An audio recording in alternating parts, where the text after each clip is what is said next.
Chers amis dans le Seigneur, loué soit Jésus-Christ. En ce jour, nous parlerons de l'exil de nos cœurs.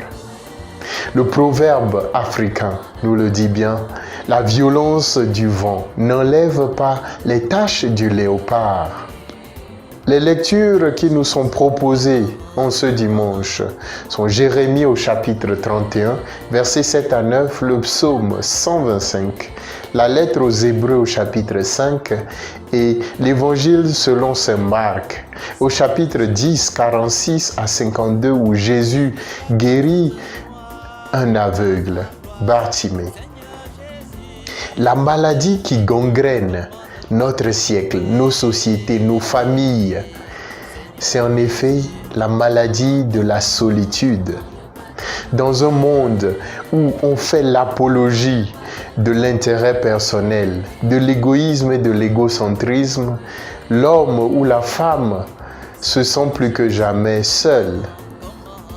Même dans les couples, les communautés religieuses, beaucoup se sentent seuls. Ils ou elles vivent en exil parce que personne ne les comprend. Personne ne fait attention à eux. Il est souvent dit que même dans une foule, l'on peut se sentir seul.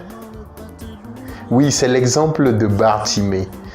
Le sentiment que vit Bartimée, l'aveugle dans l'évangile, il crie au secours, mais il le reçoit comme réponse.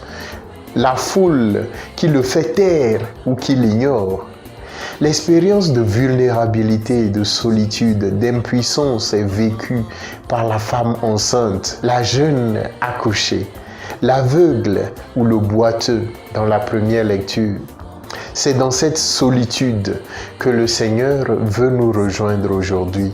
Qui sème dans les larmes moissonne dans la joie, dit le psaume 125.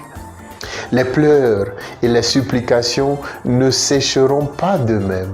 Quand tout autour de nous est noir, même malgré notre cécité, nous sommes appelés à faire comme Bartimée.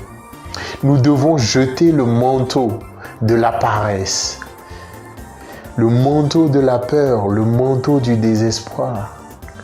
La vraie sorcellerie, c'est ce manteau qui pèse sur nos épaules.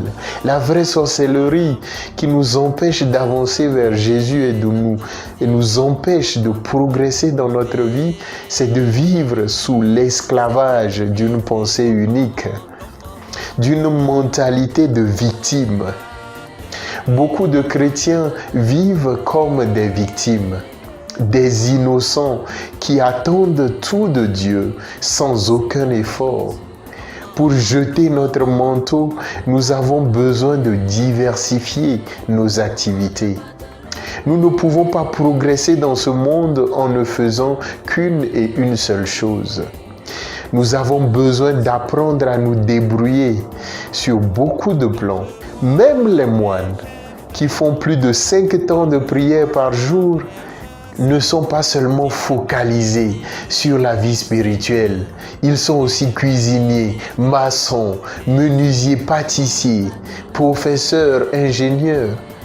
Dès que nous cessons d'apprendre de nouvelles choses, nous bloquons notre propre avenir.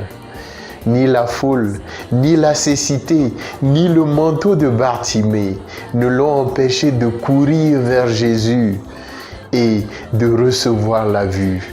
Qu'est-ce qui t'arrête alors de courir vers la joie, la vue véritable? La seule limite à notre ascension, c'est nous-mêmes. Apprenons du proverbe congolais qui dit en ce sens, celui qui tend plusieurs pièges à la fois ne passe pas la nuit à jeun. Bonne journée et bon dimanche à tous et à toutes.